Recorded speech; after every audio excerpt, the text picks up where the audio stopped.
Welcome to the second lecture of this course. I am Rudy Hakvoort and I will be your instructor for the upcoming lectures. In the previous lecture you have learned about the energy system and the energy chain. In this lecture you will learn about energy sources. Here are the learning objectives for today. We are first going to explain the different types of energy sources and their origin. Secondly, we are going to look into the concept of an energy carrier and the different types of energy carriers. By the end of this lecture, you will be able to identify these energy carriers in the energy chain. In today's world, there are over 7 billion people all over the world. We all need energy to sustain a living and do our daily activities. With the increase of population around the world, energy consumption also increases. And the obvious question becomes, where do we get all our energy from? Well, the answer is simple. We get energy from energy sources. An energy source is a source from which useful energy can be extracted, or from which energy can be recovered either directly or by means of a conversion or transformation process. Sources that we can directly extract useful energy from are called primary energy sources. Examples are coal and natural gas. On the other hand, sources that we can use for indirect extraction of useful energy are called secondary sources. Examples are electricity and gasoline.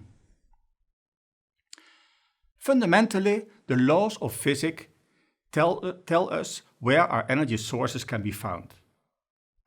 The electromagnetic forces inside the atom give rise to nuclear energy. Through nuclear fusion, solar energy is created. And finally, the force of gravitation gives rise to potential energy. Hydro energy exists because of this potential energy. Potential energy becomes available when water falls down.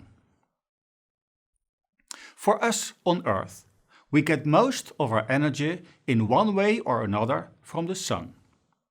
Therefore, solar energy is the principal form of energy on Earth. Solar energy can be converted into heat and electricity by means of solar panels. Solar energy also creates pressure and temperature differences in the atmosphere. This generates wind and is this way the source of wind energy.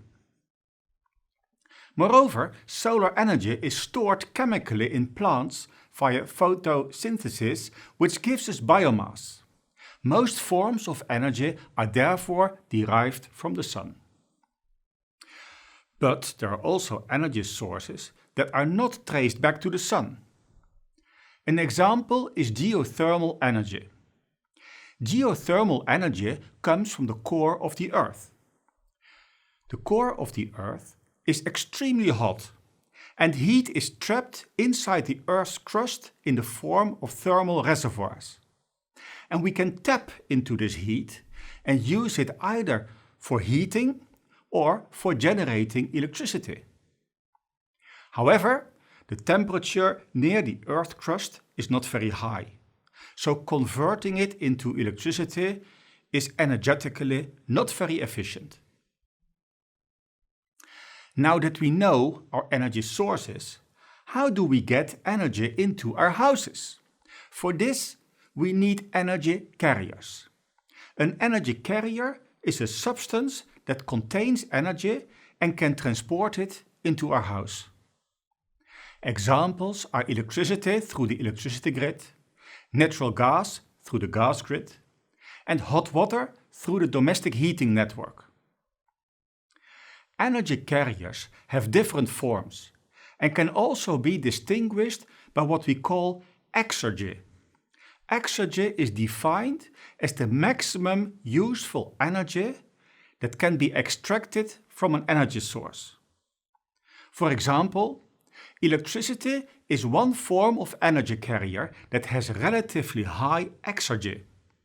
Most of the energy contained in it can be usefully applied. Only a small part is lost in the form of heat. Compared to electricity, thermal energy carriers like geothermal energy, as mentioned previously, have a lower exergy. We can generally classify energy carriers into transportable electrons and storable molecules.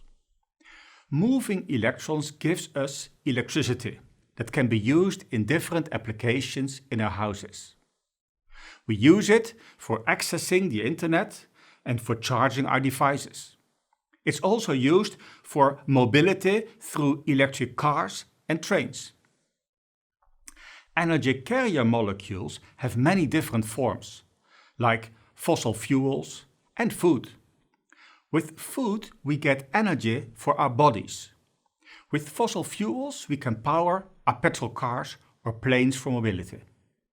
Or power a power plant to generate electricity. Unlike electrons, molecules are highly storable. On the other hand, they need to be converted to extract useful energy from. Therefore, they have a lower efficiency in general. To conclude, I invite you to take a look at this slide on the energy chain of energy carriers. On the left are the primary energy sources. There is a need for transportation to bring energy to the users. Sometimes there is intermediate storage, e.g. in storage tanks for fuel or batteries for electricity. At the end of the chain are the consumers. We get energy in our houses and use it for all kinds of needs.